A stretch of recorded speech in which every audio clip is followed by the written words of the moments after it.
आता जर इथे आपण नाही आलो असतो ना ते अजून काहीच नसलं. पाऊस आता फक्त 4 या 5 दिवसात पडणार आहे आणि हे वरचं वाहून जाणार फक्त झालं. बरोबर ना तुम्ही. आता इथे आलोय म्हणून ते उघडकीस आले.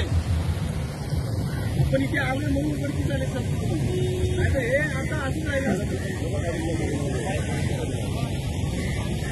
महानगरपालिकेचे अधिकारी आलेले आहेत, त्यांना या ठिकाणी दाखवू इच्छितो की आपण दरवर्षी ज्या ठेकेदारांना ठेका या ठिकाणी नालेसफाईचं देतो अशा पद्धतीचं निष्क्रियपणे काम केलेलं आहे. म्हणजे इथे पाहायला गेलो तर तिथे काहीच केलेलं नाही.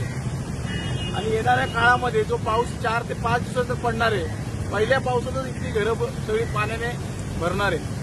मला माननीय आयुक्त महोदय जाखड मॅडमला एवढंच विनंती करतो की आपण स्वतः या ठिकाणी लक्ष द्यावे, जेणेकरून इथल्या रहिवाशांना दिलासा मिळेल अशा पद्धतीचं नालेसफाई झाले पाहिजे. असं आपण जे ठेकेदार आहेत त्यांचं बिल तिकडे पास करू नये अशी विनंती करतो. हो सर इकडे या. अरे हो रे या इकडे. आता हा गाळ काय ठेवलाय, कोणासाठी ठेवलाय हा गाळ नाही का? हा गाळ ही साफसफाई आहे का?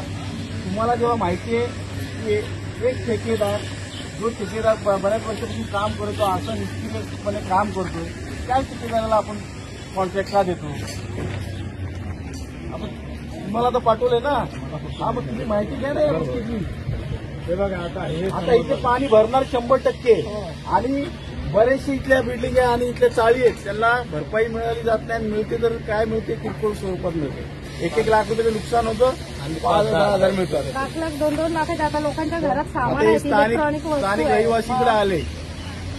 आणि हा कचरा जो तुम्ही साफ करता ना तो पहिला उचला तो. कुठे साफसफाई झाली? आज उद्या जर पाऊस पडला ना तो कचरा सगळा इकडे येणार आहे परत. या नाल्याचा जो गाळ आहे तो अजून काढलेला नाही आणि त्याचा बाजूचा इतर गाळ जो आहे तो इथे साठवून ठेवलेला आहे, नाल्यावरती साठवून ठेवलेलं आहे.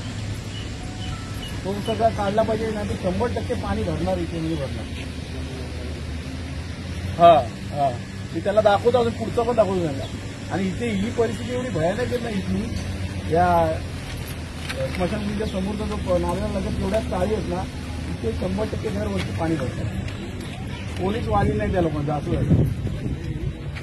तुम्ही हे बघा इकडे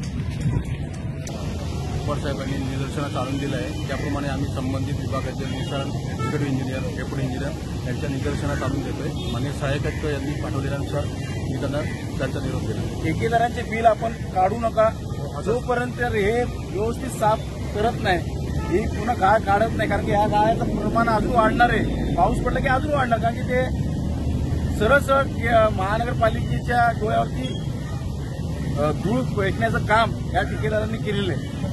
कोणार्क, अपना शहर अपनी बातें.